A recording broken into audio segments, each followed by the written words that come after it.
Hello and welcome to the 905 podcast and this Thursday's 905 Roundup.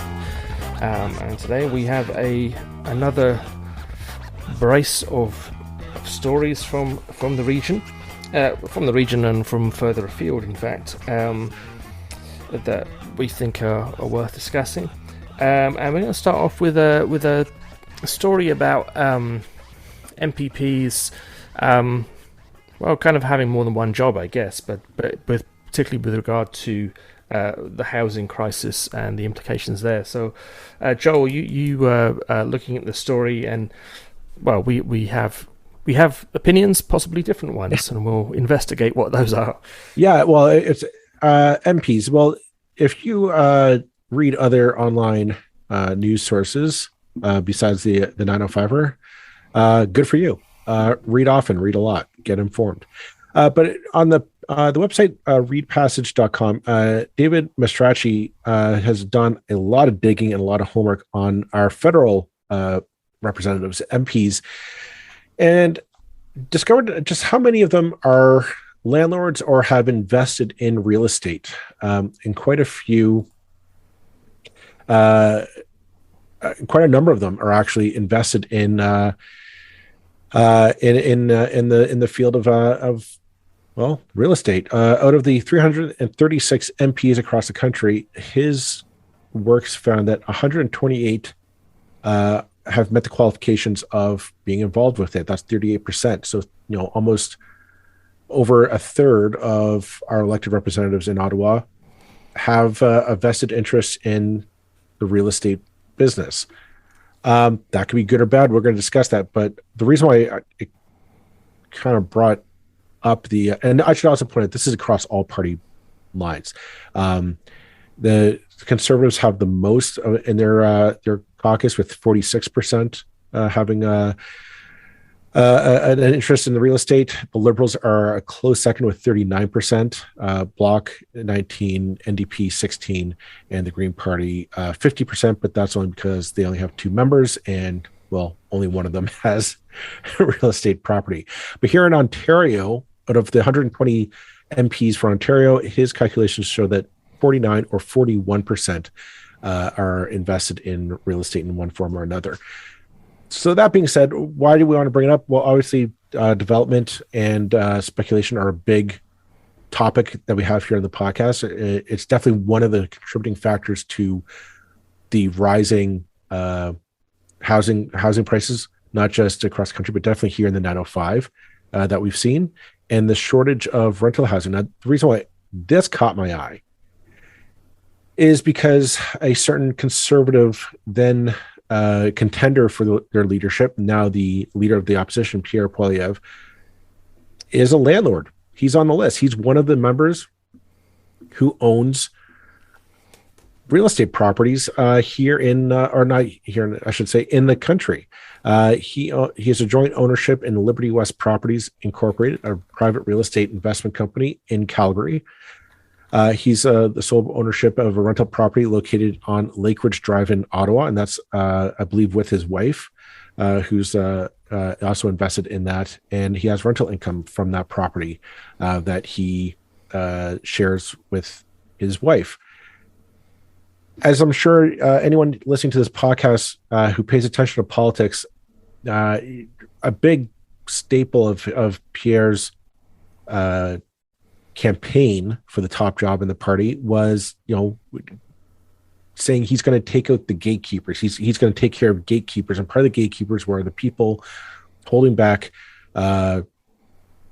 rental prices, which he never really clarified who those gatekeepers are. But I would say, isn't he now one of those gatekeepers if he is a landlord, making charging rent to people?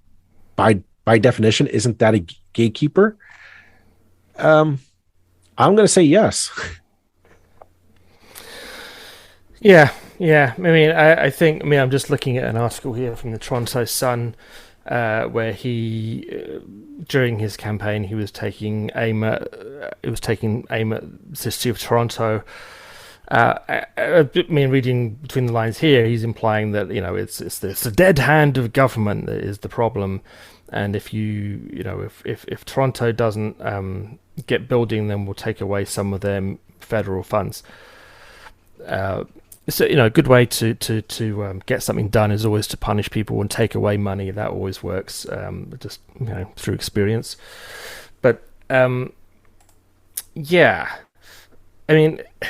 The tone of some of the articles about this has kind of been, outrage, MPPs own property, and again, this is my current bee I have in my bonnet is bizarrely jumping to the defence of MPPs and councillors about things, which is not my usual stance, but I am very cautious about the tendency to see money and then immediately shout corruption.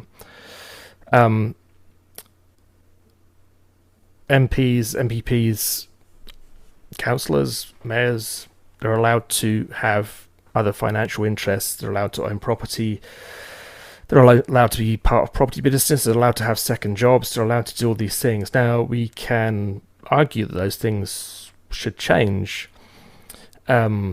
And there's definitely a case, certainly at municipal level, if you own property in the municipality where you're a councillor, you will find yourself from time to time having to recuse yourself from votes because of conflicts of interest. That doesn't really happen at the other levels in as overt a way. So a landlord is quite likely to find themselves voting on law, on legislation, or on a committee, making decisions about property issues, and they're not going to have to recuse themselves. Well, here's the thing: at the federal level, you're not there's no property committee at the federal level, but there, as you said, there is talk of the gas tax or GST. Tax credit or not tax credit, sorry, the GST funds to go to cities for infrastructure renewal and that kind of stuff. And yeah, Pierre has gone on the record saying he's going to withhold that if cities don't meet certain arbitrary deadlines or arbitrary benchmarks to build housing, which sounds good. Maybe I don't know. Again, there's no details here, so I can't dive into it and be like. No, okay, I think Poilievre's suggestion is fucking stupid. Actually, I think the suggestion of going to cities which are, God knows, every city in Ontario is trying to get stuff built. They are trying to get stuff built. Why is stuff not being built very much of the time? Because developers sit on lots for decades on end. It's not in the interest of a developer to build everything so quickly that house prices plummet. Why the hell would they want to do that? No, they want to build at a rate to maximize profit. That's entirely legitimate, that's entirely fair, it's entirely in their interest. I'm not saying they're doing anything, again, I'm not saying they're doing anything illegal, but I'm also saying that it's not the municipalities who hold up development. They may, they can delay things in Ontario for a maximum of, I can't even remember now, 120 days or something, and then things get appealed to the OLT. Well, now, hang on a minute. Doesn't everything get appealed to the OLT? Well, yes, it does. And that takes years and years and years to work out. Why does everything get appealed to the OLT? Because cities have no power. So, this idea that it's the dead hand of Toronto City Council that is blocking development is such a pile of utter horseshit. And absolutely fitting of the most horseshit leader of a political party we've ever had in this country. So I'm going to rant about that, and I'm going to say that he's an idiot. I don't particularly care about him owning a house. I don't think that's actually really here or there.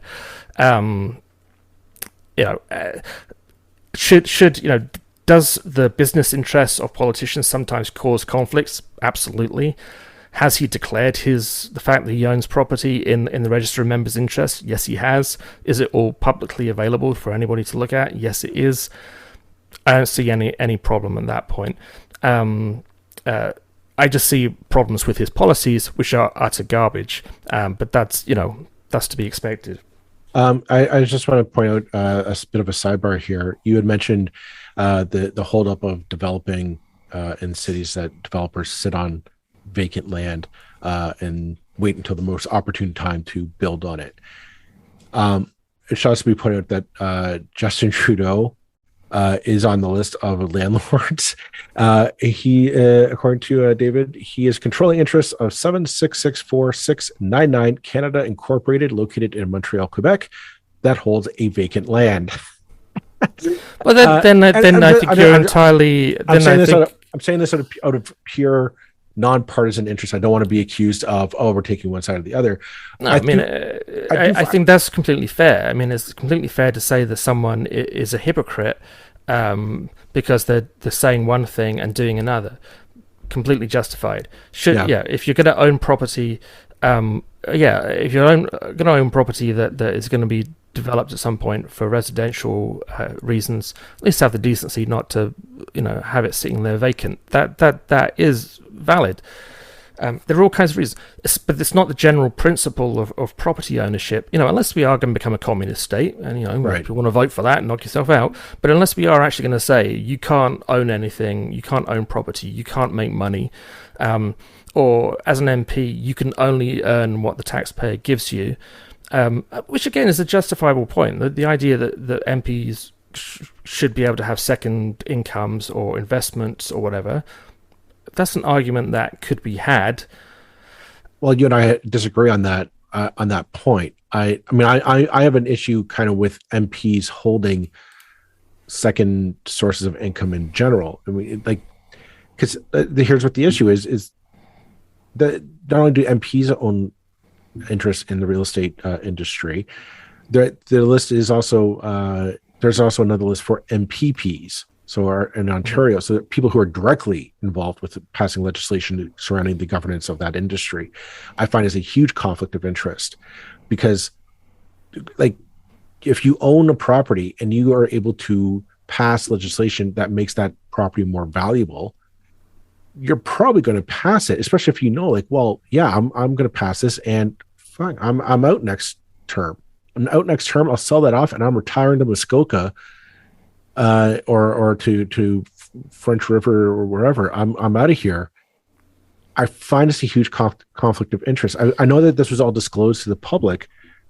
I think I'd be more comfortable at the bare minimum. All this is put into some kind of blind trust at the bare minimum for them to hold on to. And if you're Prime Minister, maybe. I mean, we remember with Paul Martin that's right. What Paul Martin did. I mean, but then he owned one of the biggest businesses in the country. It was different from, he wasn't the owner of a bookstore in to pick at random.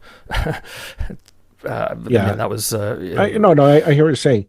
But and it's like, if you think that many people who go into politics are small business owners, or so. Take my own example.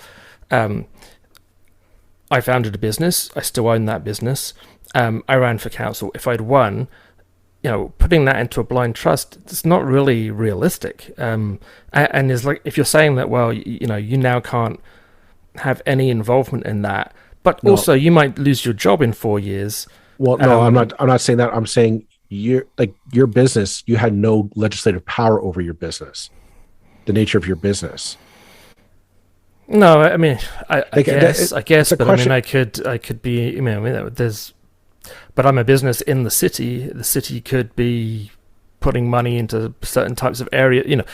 There's always potential for conflicts. They're always there. Well, but that's the thing is, so are we comfortable with? I guess then are we comfortable? I guess it comes down to is Pierre Poilievre going across the country saying, "Oh, I'm going to take out the gatekeepers to affordable housing," when he himself is one of the gatekeepers. Is really what this comes down to. The BMI bonnet on this is that he doesn't have to charge rent at a given whatever rate he charges rent. He can charge whatever. Kind of essentially whatever he wants. Now, I do have an issue with him, like, making, rather than say, okay, let's look at how do we make it affordable? Like, how do we make mortgages more affordable? How do we bring down the cost of building so that housing prices are more in line with, or maybe raise living wages in Canada so that people are making more. The cost of those homes aren't so unattainable, and rent isn't unattainable. That's harder to solve, but it's easy to go and rail against the cities for how dare cities have zoning codes that are not conducive to rental properties. No, I mean, he's talking out of his absolute talking out of his ass because he doesn't know what he's talking about, and it's like, if you are actually involved, even as cursorily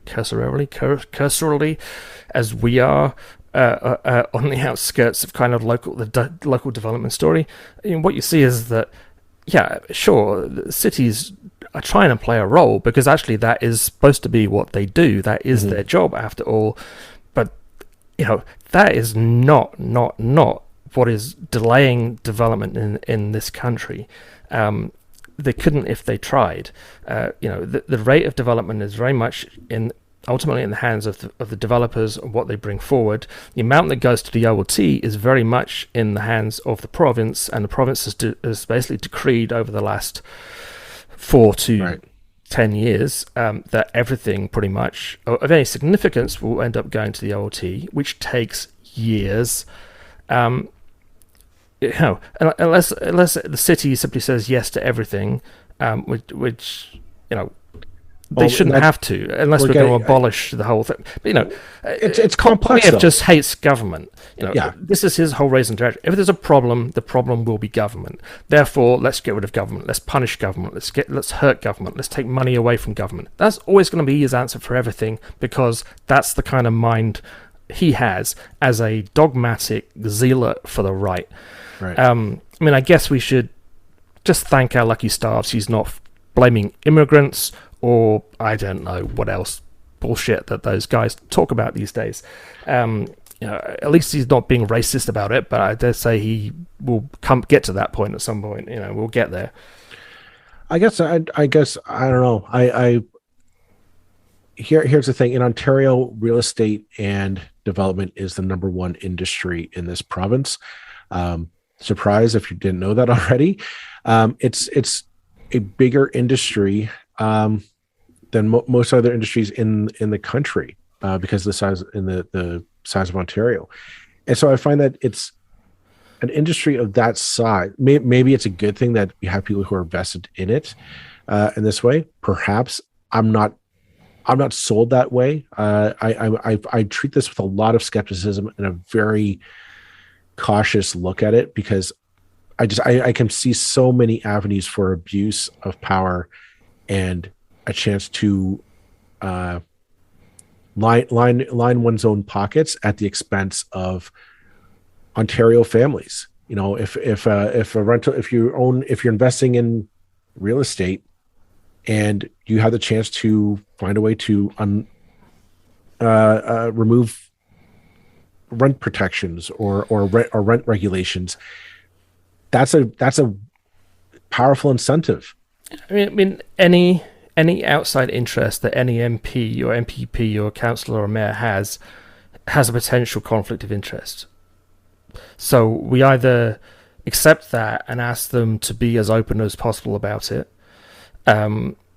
or we say you can't do that. I mean, and either is a valid route to take.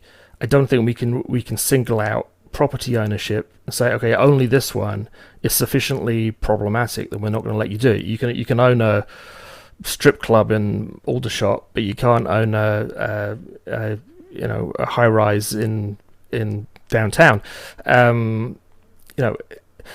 We have to apply the same rule to everything. I don't think it's actually. And God, I remember politicians who I had no time for saying exactly this argument 30 years ago. I don't think it's ultimately in our interest to have politicians who are so cut off from everything that they have no interest other than their day job. And also if you do say that, then you're going to lose a bunch of talented people who could actually be valuable politicians. because you're saying, okay, you can only do this if you're so committed to politics that you have no other avenues of income. But I mean, I freely admit that that's an argument that can be had. I mean, it's just. Well, it's a valid, especially in Ontario, because despite still the widespread belief, Ontario MPPs, not a single one, have a pension. Mike Harris did away with pensions back in the 90s. Nobody, Doug Ford, Stephen Del Duca, Andrea Horvath, whoever they pick as their successors, none of them have a pension from the Ontario Legislative Assembly. Does not exist. So you made a point just before we hit record that these individuals might say, well, yeah, that's my retirement. I'll come in and I will be an MPP for so many, I'll serve my term until I get kicked out or I decide to retire. In which case, yeah, you're right. How do you do that? Now, the general idea has always been, no, you go in, you serve your time in office, and either you're kicked out by the people or you gracefully say, I've done my work, I'm retiring, I'm leaving for greener pastures, and you go get a cushy job as a GR consultant on Bay Street, or you go find a job and you go back. The idea has always been a politician is a temporary call to office. It's not a career. It's never supposed to be a career. I understand that's not necessarily how it works in this stage. And there are a lot of people, Lord knows you and I have met a few of them, who make a lovely career out of just showing up every 4 years and getting an X next to their name, and they get another job for 4 years. Some of them don't even have to go knock on doors or make speeches. They just know they're going to get that X next to their name. I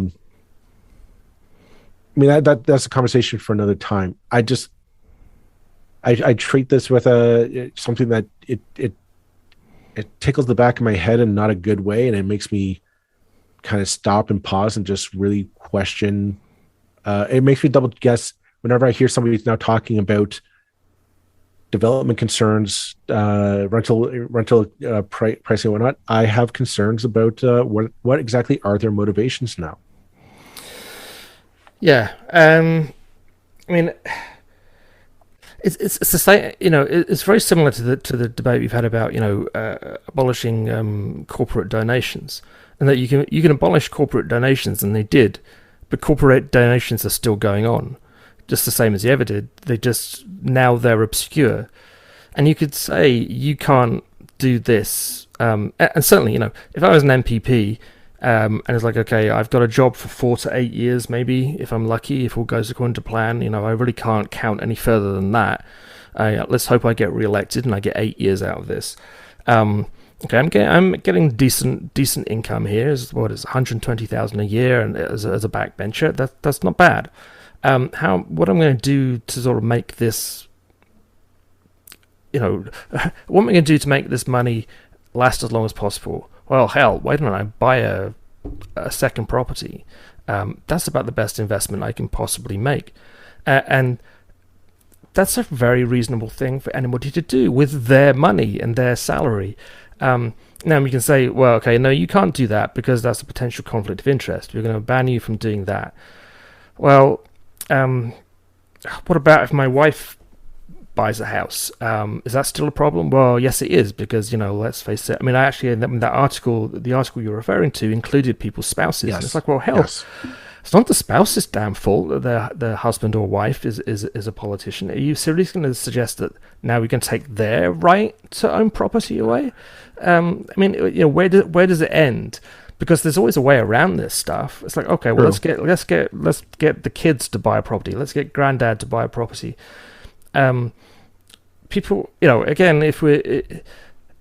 money is we do live in a capital, better or worse, and you may regret it, or you may think it's the best thing since sliced bread. We live in a capitalist society, and MPPs and MPs have as much right to that capital as anybody else, and we can't,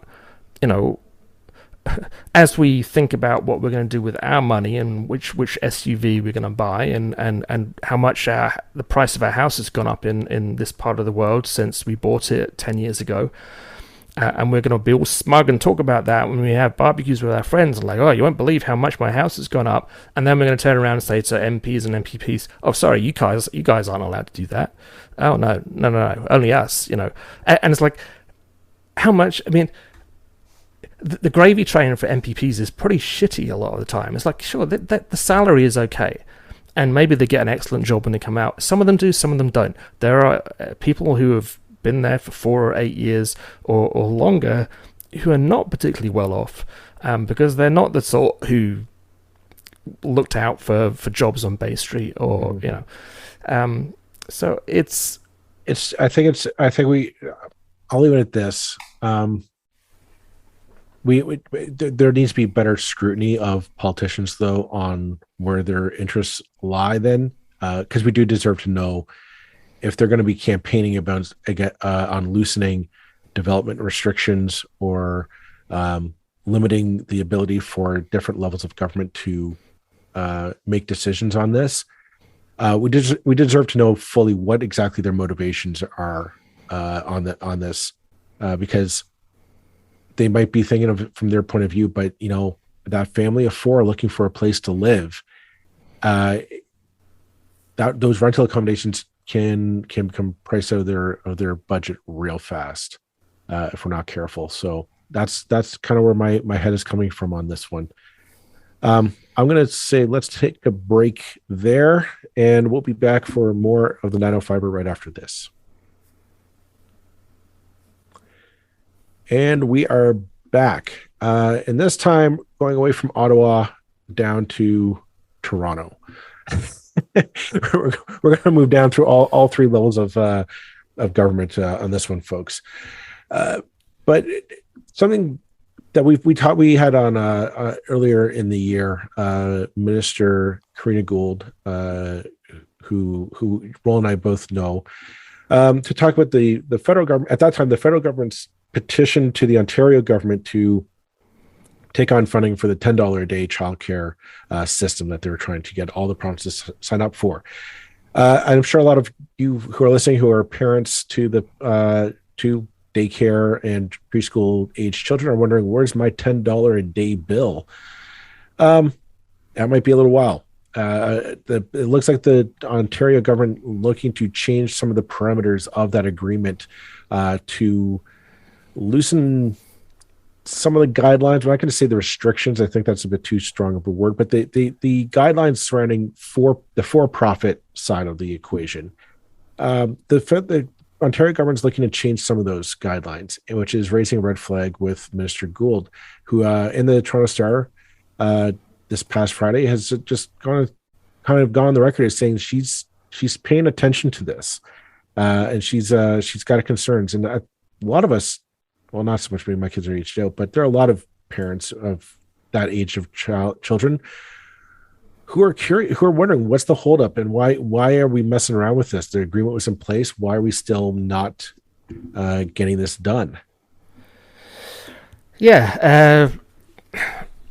And if my understanding is right, from the half of the article, so folks, if you're thinking about donating to the 905 and becoming a Patreon, we could really do with a subscription to the to the Star, because I've only got the top half of the article here.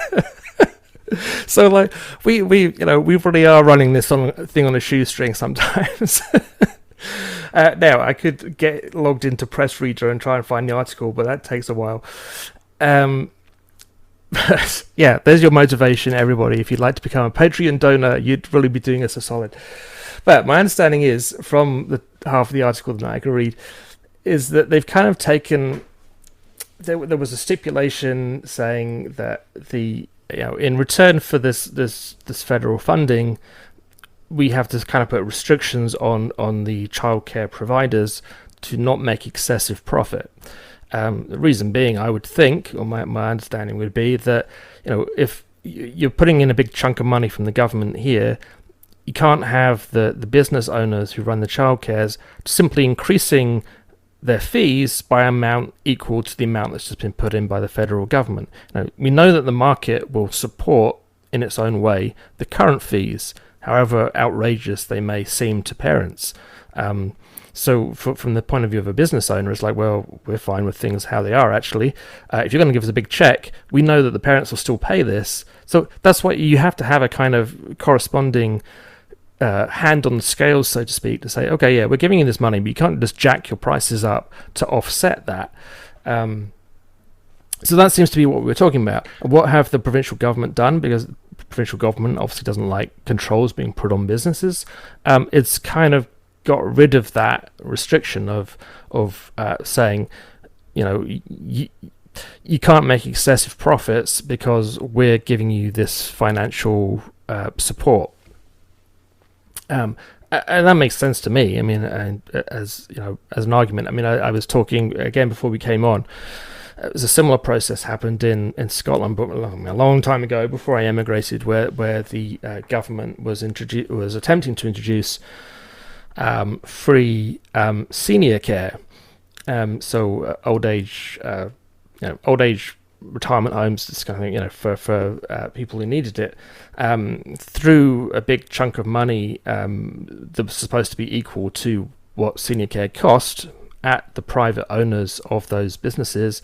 And what happened? Well, they simply jacked the price up by the same amount. So I mean, that is exactly what you need to do.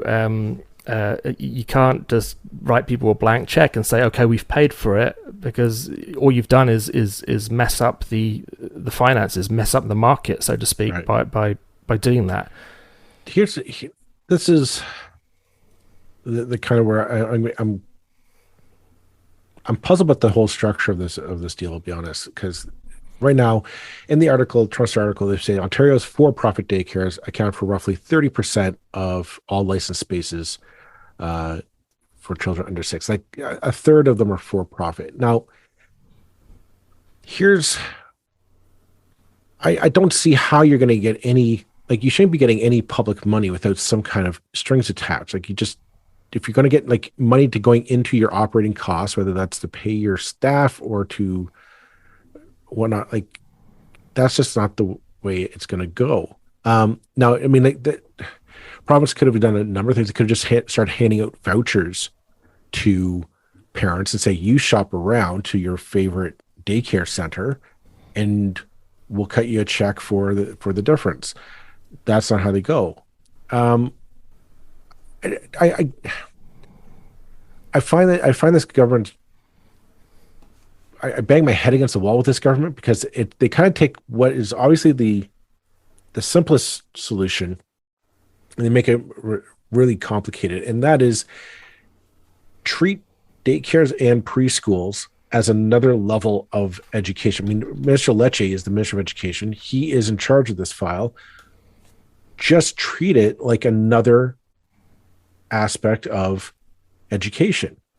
Really, like the not-for-profits can either be folded into like a ministry run system with standards that not just safety and licensing workers who work there, but also make sure curriculum there is in line with play-based activities and setting kids up to go on to actual elementary school in the province. That's ideally what I think would work best, is if the provincial government just said, no, we'll do that. That's what you're now, think of it like a preschool, school, elementary school, high school, college/university down the road. Instead, what we're doing is they're trying to figure out, they're more worried about, well, how do people make a buck? And they're private daycares. That's it. We have private schools in this province. Treat them as private daycares. If you want to send your kid to that particular daycare center, that's where they go. And if we don't have enough spaces, then we build more spaces. You're getting money from the federal government. Go ahead and start building more daycare centers and more daycare spaces around the province, and they get part of as part of the provincial infrastructure building and whatnot. They get the money, so that your kids go there and you pay $10 a day. That's your tuition to go to preschool. that's kind of how I would set up. I mean, if you elected me to be the Minister of Education, that's how I'd set it up. And the for-profit, you still get to be for-profit, but people don't get the $10 a day daycare when they go to you. That's for the rich people, the people who the Stephen Leches of the world who can afford to go to private schools in Ontario. They send their kids to private preschool. That's how it would be set up. I don't know. That's how my brain is working on this file. I'll be honest. I'm sure there's probably some complicated and convoluted reason that I am wrong and I am missing a crucial factor here. But to me, that's what I would do. I think the crucial factor is that 50 years ago, that's exactly how people viewed the world. Just like the government steps in and does it, and did it with healthcare, did it with education, did it with other things. And for whatever reason, we have now convinced ourselves that isn't the way to go. And so what is happening here is a kind of attempt at a blended approach of it's not going to work. Public funding and private. I think there are, let's put it this way. I think there are serious questions to be answered about whether it can work. I guess that our healthcare system in many ways is a blend of private and public, in that, most of the people that will go and get service from are actually private companies for profit. If we're going to just sort of take childcare into public ownership, then you're going to have to buy the property as well as just pay the fees. There's a whole lot of additional stuff there, but and what we know of this government is that's just not the way they think. Their inclination is always going to be to take any restrictions off private business, and you can't do that. You can't. This is an attempt at a blended approach, and therefore you need to have controls at both ends of the calculation, if you like. Mm-hmm. You can't say, "Here's some money, charge what you like," but we, somehow miraculously, as if by magic, it's going to end up at $10 a day. No, they have to charge whatever it is that ends up at costing the end user $10. End of story. So we'll see. I guess. I guess that's in my mind. That's how it. Like the system is already set. We have a publicly funded education system. It works, as long as we keep funding it. I should say. I wonder if it comes to. They'll never come on for us to ask this question, but I'm wondering if the fundamental concept isn't. I think we need to rebrand it as preschool. All of it is preschool, and here's why, folks. That if we call it daycare, the concept is it's just a place to put your kids while you go off and you make money. When you go off for your job, that's just a place to put your kids. It doesn't have to be good. It just has to be 4 walls and a roof. If we start relabeling it and rebranding it as a preschool, it's a place that you send your kid and they start learning the fundamentals of life. They start learning the basics, our colors, our shapes, maybe a few numbers, maybe a few letters, the basics that we all take for granted, but the stuff that, you need to know this stuff so that when you go on to the starting your educational career, you're on the right track. You've got it. You know how to do that. You know how to socialize with other kids, how to interact with people, and how to work out your differences. This is where we learn it. We learn it when we're toddlers, when we are helpless and prone to temper tantrums. That's how we learn it. Temper tantrums don't solve anything. And I get the sense that this government is stuck on the idea of that they're daycares. That this is just, you need a place to put your kids so you can go get a job.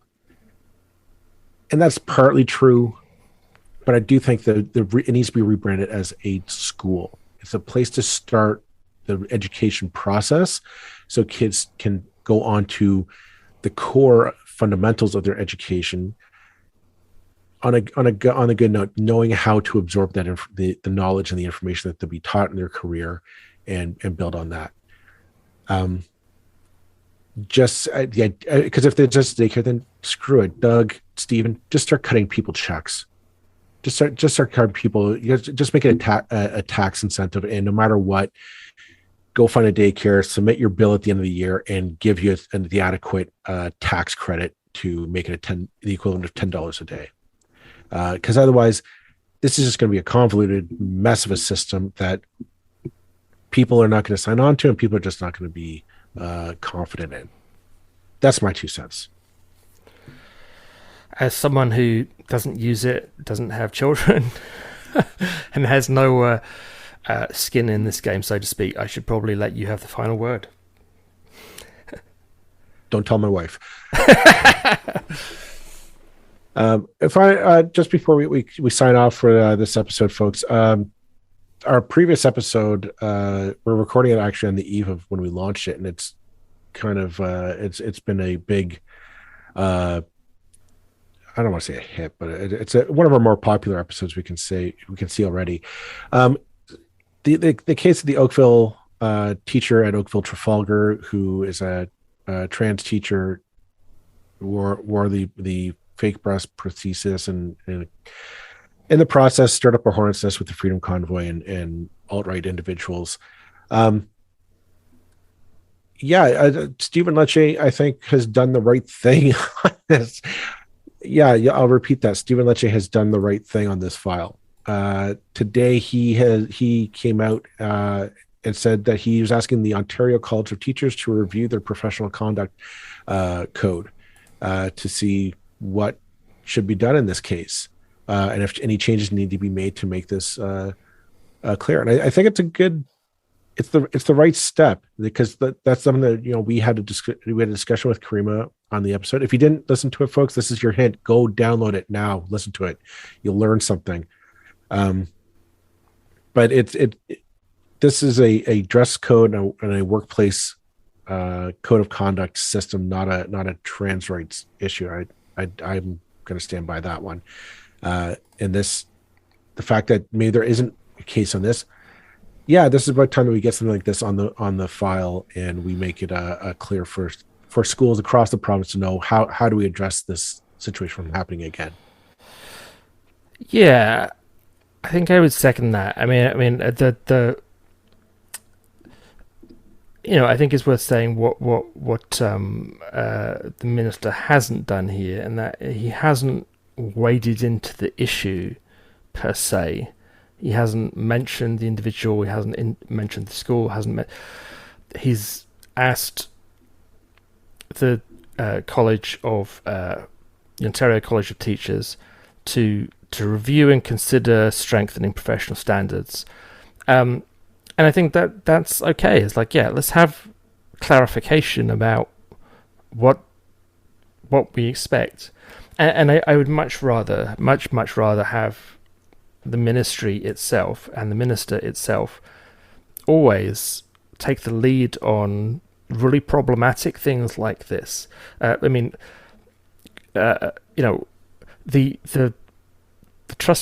boards of trustees, the professionals at school board level, this is just not. They're not qualified for this stuff. They don't have the media training.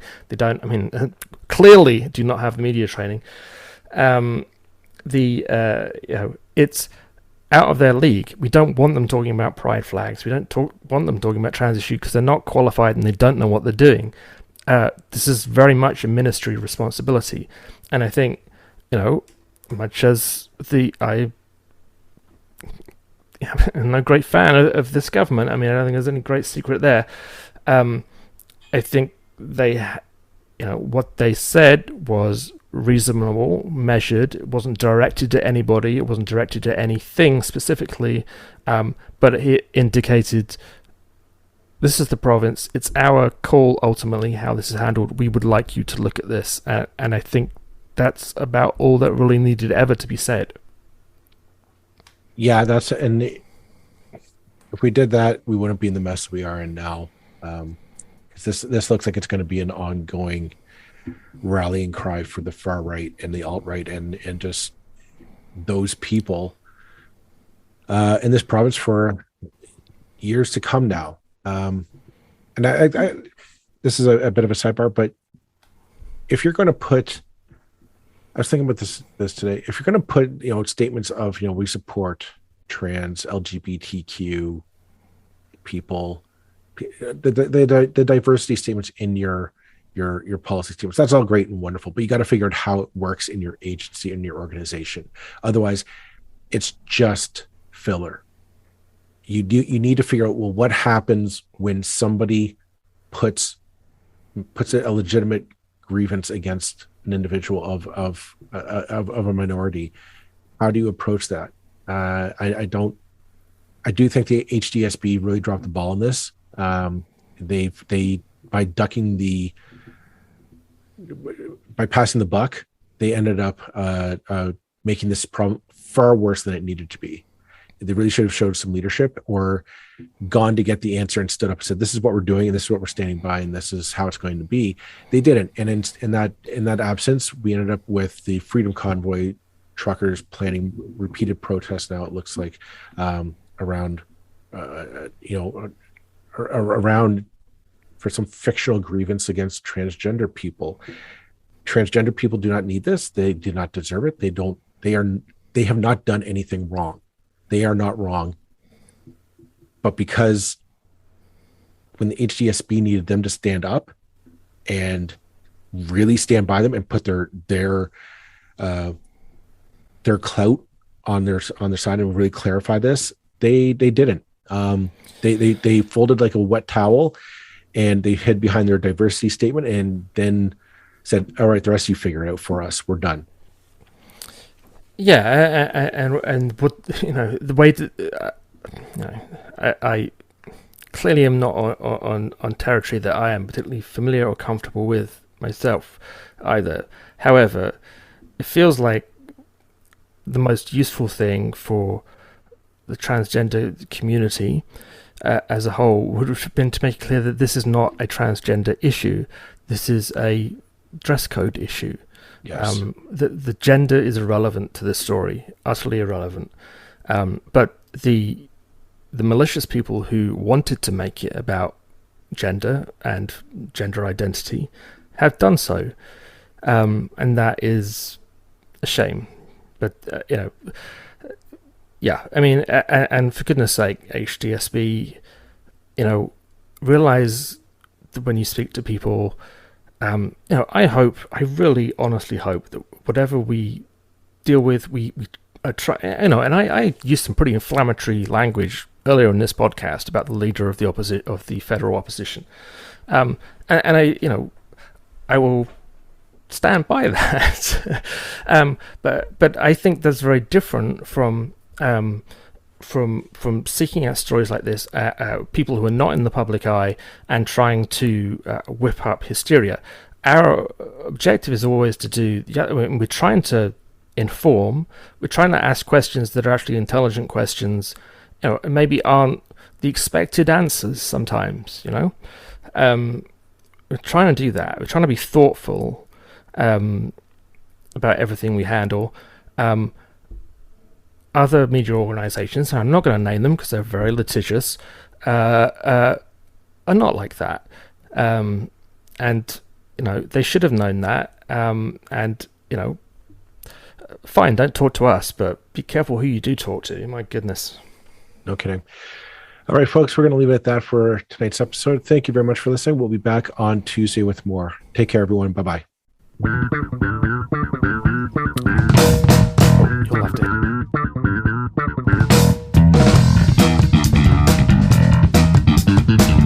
That's it for this episode of the 905er. Thank you for listening. As always, you can send us your feedback, thoughts, and concerns or ideas for future episodes to our email, info@905er.ca. We love to hear from you. You can help us keep the 905er going by financially supporting us through Patreon as well as PayPal. Visit us at 905er.ca and click on the support tab. As well, links are in the show notes for your convenience. Lastly, you can find us on social media. Search for _905er on Facebook, Twitter, Instagram, and LinkedIn. So long for now. See you next time.